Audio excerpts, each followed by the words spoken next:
বাপের বেটি যদি হন আর বাপের বেটা যদি ওবায়দুল কাদের হয়, একটু আসেন না, কেয়ারটেকের অধীনে ইলেকশন করি। সাহস আপনি তারেক রহমান সাহেবের উদ্দেশ্যে বলছেন।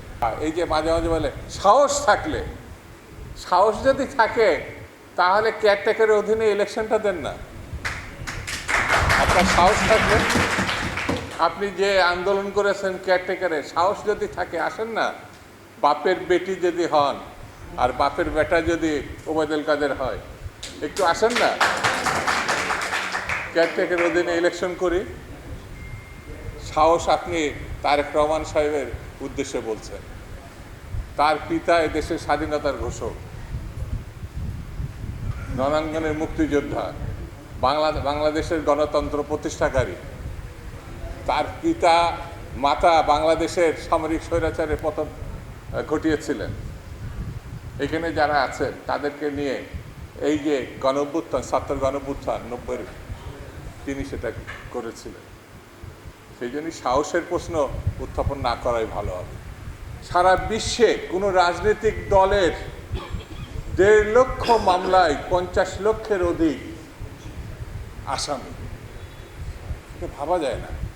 এই যে হাবিবুর নবী সোহেব, সাবেক ছাত্র নেতা, ছাত্র দলের সাধারণ সম্পাদক, সভাপতি ছিল। হাবিবুর রশিদ, সেও সাধারণ সম্পাদক ছিল ছাত্র দল। ডাকসু জিএস এখন জেলখানায় আছে। খোকন, খায়রুল কবির খোকন, আরেক সভাপতি, এখন যুবদলের সভাপতি টুকু, সেও জেলখানায়।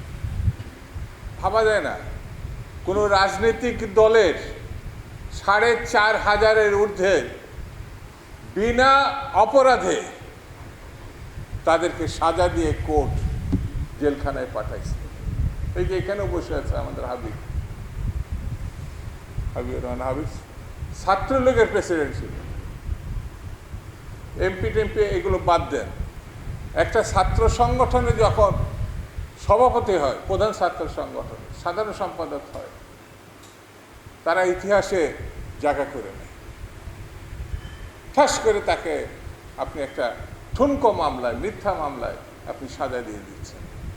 এখানে এই যে আমাদের একটা রাজনৈতিক দলের সাধারণ সম্পাদক লিঙ্কন, তাকে আপনি সাজা দিয়ে দিলেন এবং জেলখানায় পাঠিয়ে দিলেন। ভাবা যায় না কোনো গণতান্ত্রিক শাসন ব্যবস্থায় গণতন্ত্র চাওয়ার অপরাধে ফ্যাসিবাদের বিরোধিতা করার জন্যে জেলখানায় যায়, বন্দী হয়। এটা ভাবা যায় না। আমি বরঞ্চ বলবো যারা এখন সরকারে আছে তাদের উদ্যোগ নিতে সব দলের প্রতিনিধির সমবায়ে জেল সংস্কার করে, জেলে চিকিৎসার, আধুনিক চিকিৎসার ব্যবস্থা করে। প্রয়োজনখানে জেলের পাশে আধুনিক ব্যবস্থাপনায় চিকিৎসার ব্যবস্থা। ভাই, এখন বিএনপি জেলখানায় যাচ্ছে, যারা গণতন্ত্রের জন্য সংগ্রাম করছে তারা জেলখানায় যাচ্ছে। আগামী দিনে যে চোর, বাটপার, লুটেরা, খুনি, ধর্ষণকারী, আপনারা তো জেলে যাবেন। এটা আপনি একারে লিখিত। যদি রাজনৈতিক দলের নেতারা জেলে যায়, তাহলে ব্যাংক লোফার কাঠেরা জেলের বাইরে থাকবে কেন? আগামী দিনে তো আপনারা জেলে যাবেন গণতান্ত্রিক, অর্থাৎ লুটপাটকারী শাসনের বাইরে যারা সরকার গঠন করবে, তারা তো আইনের শাসন প্রতিষ্ঠা করবে, গণতন্ত্র প্রতিষ্ঠা করবে।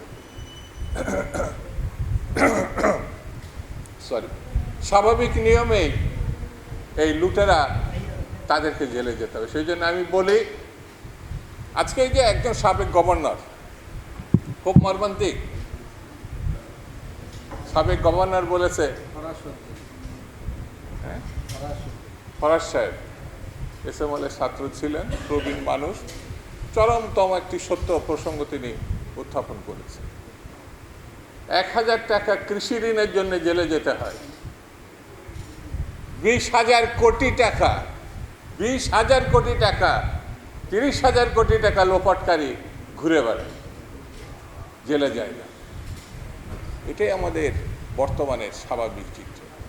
দেশনেত্রী বেগম খালেদা জিয়া এই দেশে এরশাদ বিরোধী আন্দোলনের মহানায়ক।